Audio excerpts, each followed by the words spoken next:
talking about the African Nations Cup, the recent ruling that Chelsea can buy in the transfer window, would that be an option? Because I think Chelsea is going to be the most affected with players going for the African Nations Cup. Yeah, but you know, the squad's put together knowing that, you know, that's going to occur. So you're not going to necessarily go into the marketplace for the sake of 3 weeks.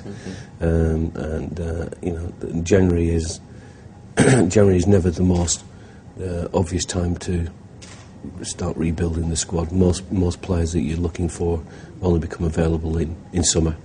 So whilst, you know, there may be some activity, it's certainly not going to be just based around African nations. Okay, so you feel that Chelsea have a squad able to cope on two fronts, domestic as well as Champions League? No, definitely, and that's what has been built over the last 5 years. That, you know, with those two competitions in mind. All right. Going forward, what's the future of EPL? I don't know if you yourself said it, but other people have said it in the past.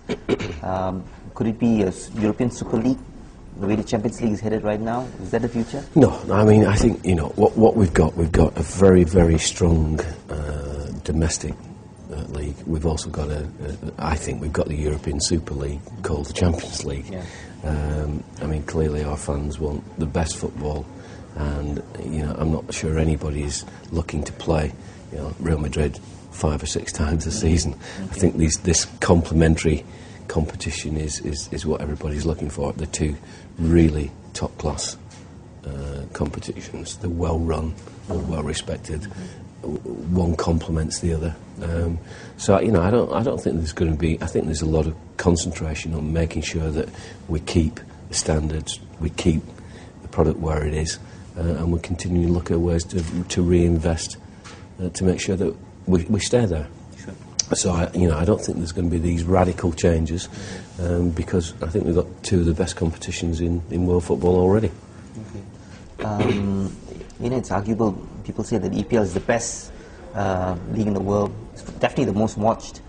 But La Liga, you know, maybe this season, having got Ronaldo and Kaká, they've got Messi, some of the great players in the world are there. Sure. Do you think that focus is now shifting towards La Liga? And having said that, the Spanish clubs are making a beeline to Southeast Asia, also Asia and Southeast Asia. Okay. Well, you know, again, you can't be complacent, but I think there's been long-standing commitments to this region from English football. Yep. And that goes back before EPL. Yes. You know, and the fan base here is, you know, it's an educated fan base, it's a loyal fan base. It really does understand football. And it's not just going to decide one day, I think, to go from one league to another. Yeah. But, you know, I think we've got to be, we've got to understand La Liga as a league. We've got great respect for the teams there, we've got big relationships. And, you know, the sport is, as demonstrated by World Cups, you know, there's room for more than one. And that's the great thing. And, you know, I mean, attention's going to go to, or attention's there for South Africa. Attention's already starting to shift to 2014 in Brazil. You know, and then, you know, we've got the most competitive environment being played for 2018 and 2022, of which, you know, England's certainly part of that mix. And you know, so from that point of view, I think you know, the global nature of the sport, the global competitions and quality, you know, is going to ensure that yeah, there's more than one room for more than one league in Asia. Sure. Couple more questions. Video technology, you know, recent events, especially the France-Ireland match, you know, has heightened calls for video technology. I think Sir Alex Ferguson weighed in recently with some comments. What's your take? I think everybody's looking at it, and I think there are certain areas, you know, certainly goal line technology, there's a general view that why don't we? Because that's a straightforward call. There's this then mass debate about keeping the game flowing and looking at technology, and there's as many people for as against that. I mean, you know, and it shifts every week. I mean, events like last week just reignite that debate, and I think it's being looked at very seriously. I think where most people directly involved in club football would like to see is that goal line technology is adopted sooner rather than later. Okay.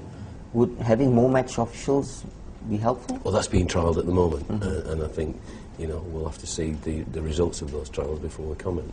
Okay. Last question. You know, you've had a fantastic career. You know, you've led. I've not finished yet. Sorry, I didn't mean it that way. But I mean, you've led two biggest clubs, arguably in the world. Yeah. You know, Chelsea is definitely one of the richest. Yeah.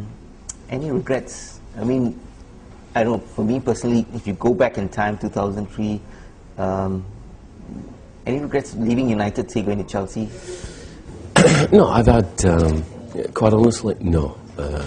You know, I have been involved in football for over 25 years. You know, we built a sports business with Umbro that became an international sports business around football. I then got involved with football with Manchester United, which had been a tremendous successful football club, and you know, it was great to be part of that, to move it on commercially, and also be there when, you know, they won the treble and their second European Cup. The job with Chelsea was very different, and over the last 5 years we've definitely built the fan base, built the commercial entity, and built a team that's capable of competing at the very highest level. So from those points of view, I don't see how you can sit here and have a regret.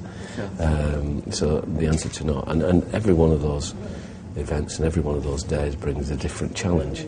And I'm just, you know, at the stage now where I'm personally looking at, you know, that next phase in Peter Kenyon's career. I will always have great friends, I'll always have great memories of being involved with what I think are, you know, are today and will remain tomorrow two of the greatest football clubs in the world.